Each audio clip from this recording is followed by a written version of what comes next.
Assalamualaikum guys, this is me Laiba and I am here to guide you about dental technology जिसका आज main topic जो हम discuss करेंगे that is about developmental disturbances of teeth. So in this video I will make sure that at the end of the video we will be able to know these terms. Inshallah we will discuss all these them in detail. So be with me at the last of the video, at the end of the video. Okay, so let's start. सबसे पहले जो भी developmental disorders होते हैं teeth के, हमें उनके बारे में पता होना चाहिए.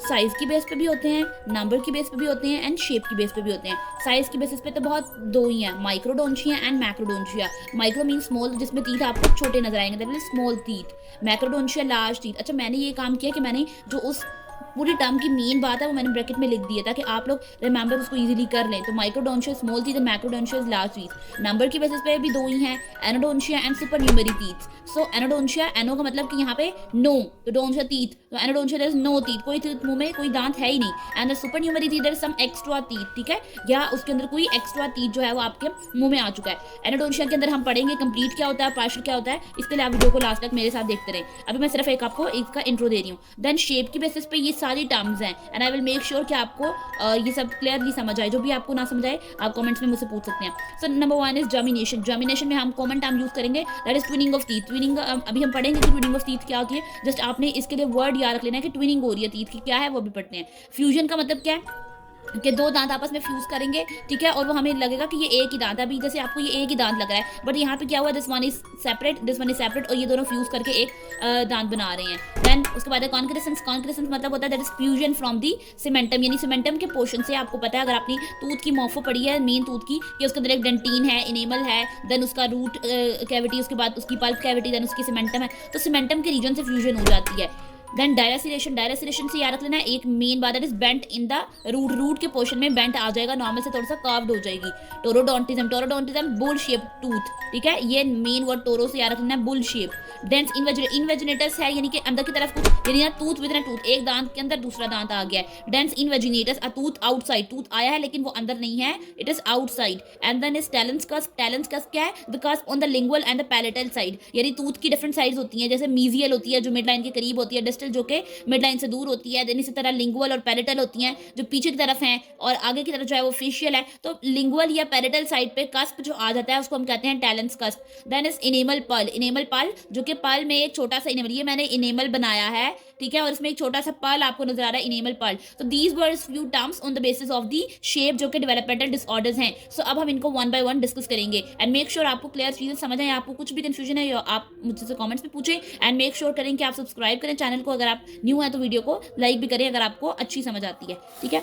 Okay, moving towards. सबसे पहले हमने साइज की बेस पे हमने कहा कि टू होती हैं, microdontia and the macrodontia. So micro mean small teeth हैं. यहाँ पे मेन बात जो आपने याद रखनी है कि माइक्रो हो या मैक्रो, दोनों के जो रीजंस हैं वो पिट्यूटरी डिसऑर्डर है, there is some hormonal issue, ठीक है. वहां पे पिट्यूटरी ग्लैंड ने कोई वर्क सही नहीं किया. लाइक माइक्रो में आपका हार्मोन लेस बनता है, दैट इज विल डिवॉर्फिज्म हो जाती है. मैक्रो में क्या होता है, आपका हार्मोन ज्यादा बन जाता है, जाइजेंटिज्म हो जाती है. तो आपके टीथ यहाँ पे बड़े हो जाते हैं, माइक्रो में आपके छोटे हो जाते हैं. अब इनकी फर्दर टाइप्स की बात करें तो हमारे पास ट्रू जनरलाइज्ड है, ठीक है. सबसे पहले ट्रू जनरलाइज्ड में हमारे पास क्या होता है, हमारे पास ट्रू जनरलाइज्ड में अगर आपको यहाँ पे बताऊँ तो हमारे पास सबसे पहले आप यहाँ देख रहे हैं कि स्मॉल टीथ है, यानी कि दांत छोटा होगा, ठीक है, और लार्ज में दांत जो है वो बड़ा होगा. किसी एक की बात नहीं करें, we are talking about all teeth, यानी जनरल की बात कर रहे हैं ना, इसलिए कि सब जो है वो बड़े होंगे या सब छोटे होंगे. Then we will talk about the second type, that is relative generalized. Relative में मतलब एक कंपैरिजन में, लाइक इसमें होता क्या है, जस्ट लिसन. इसमें देखें जॉ जो है वो आपका जब बड़ा हो जाएगा, जबड़ा जब आपका बड़ा होगा तो आपके टीथ की शेप वैसे तो नॉर्मल थी, लेकिन जॉ के बड़े होने की वजह से आपकी टीथ की शेप जो हमें छोटी नजर आ रही थी. जॉ की प्रॉब्लम है, टीथ नॉर्मल थे लेकिन वो अपीयर ऐसे हो रहे हैं कि वो आपके पास छोटे हैं, हालांकि एक्चुअल में ऐसा नहीं है. इसी तरह मैक्रो में क्या है कि जो स्मॉल है, जबड़ा छोटा है, इसलिए टीथ की शेप नॉर्मल थी, लेकिन जबड़ा छोटे होने की वजह से आपके टीथ की क्राउडिंग हो गई है, वो ऐसा लग रहा है कि वो बहुत बड़े बड़े हैं, बट इन द जनरली वो बड़े नहीं हैं.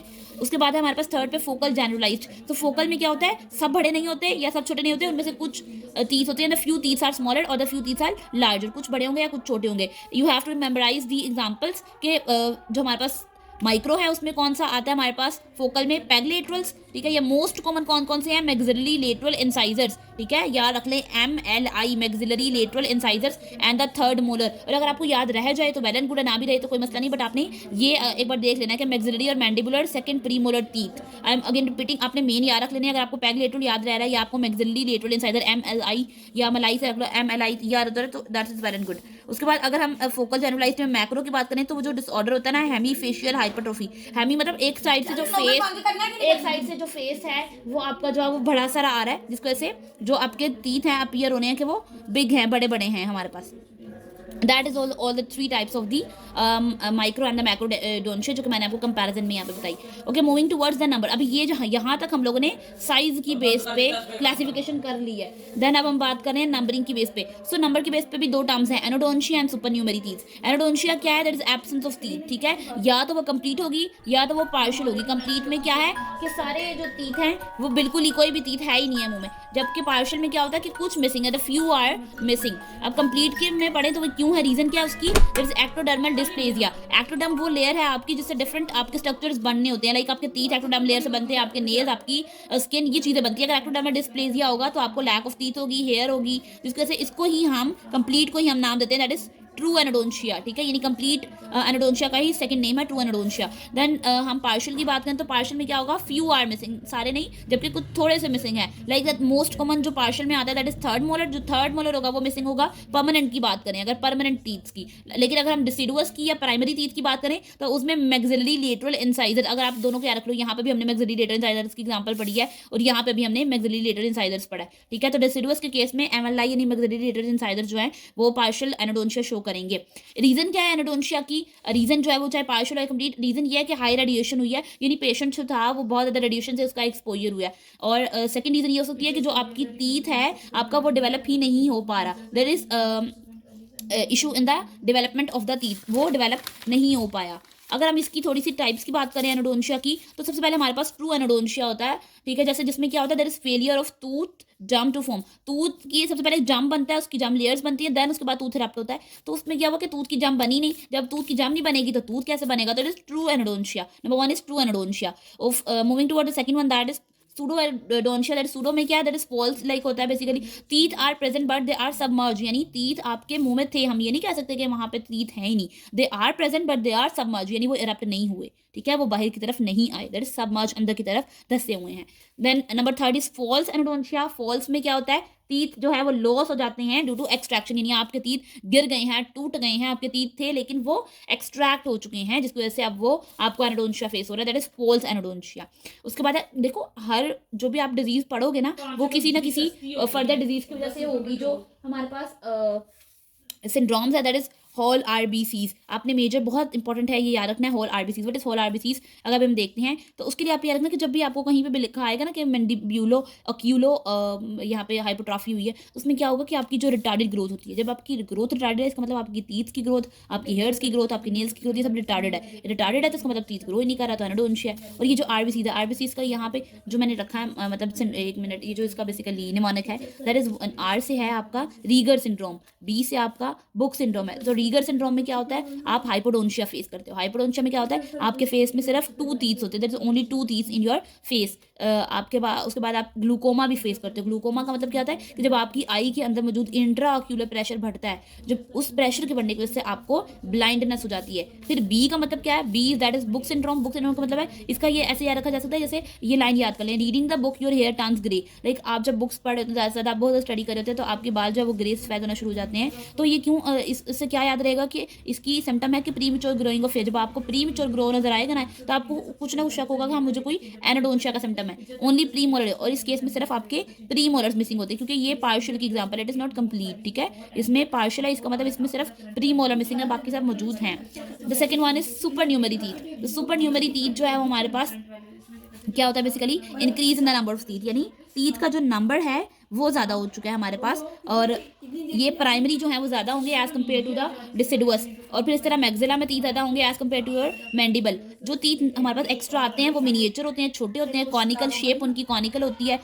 इसमें कुछ टर्म्स हैं वो देख लेते हैं। सबसे पहले हमारे पास है मीजोडेंस। मीजोडेंस का मतलब होता है between two central incisors is a small teeth. ये दो सेंट्रल इंसाइजर्स हैं, इनके दरमियान में, दो सेंट्रल इंसाइजर्स के दरमियान में एक छोटा सा ये टीथ आ गया, that is mesiodens, the most common supernumerary teeth. Then उसके बाद डिस्टोमोलर, यानी मोलर के डिस्टली जो प्रेजेंट होगा दैट इज डिस्टोमोलर। बहुत इजी से टर्म्स है और फ्रीक्वेंटली आस्क्ड ये पूछी जाती है आपसे। उसके बाद हमारे पास पैरामोलर है, दैट इज ईदर बकली और लिंगुअली टू दी फोर्थ मोलर, ठीक है, सॉरी टू मोलर। ये फोर्थ मोलर तो इसका सेकंड नेम है, पैरामोलर का ही सेकंड नेम फोर्थ मोलर है, यानी ये मोलर के बकली होगी, बकल साइड पे या लिंगुअल साइड पे प्रेजेंट होगी, और ये second most common supernumerary teeth है। देन उसके बाद कॉनिकल शेप्ड जो सुपरन्यूमरी टीथ होते हैं जिनको हम पैग शेप्ड लैटरल्स भी कहते हैं, पैग शेप्ड लैटरल्स। इसमें बेसिकली इसकी प्रॉपर्टी क्या है कि इसमें इसको हम ट्यूबरकुलेट भी कहते हैं। Why we called it as tuberculate, क्योंकि यहाँ पे जो ग्रूव बनता है, यहाँ पे जो कस्प बनता है उसकी शेप ट्यूबरकल की तरह होती है, बैरल शेप टीथ होता है, इसलिए हम उसको ट्यूबरकुलेट भी कहते हैं। And the last one, second last one, that is supplemental teeth, जिसमें क्या होता है जो एक्स्ट्रा टीथ आया है उस तरह का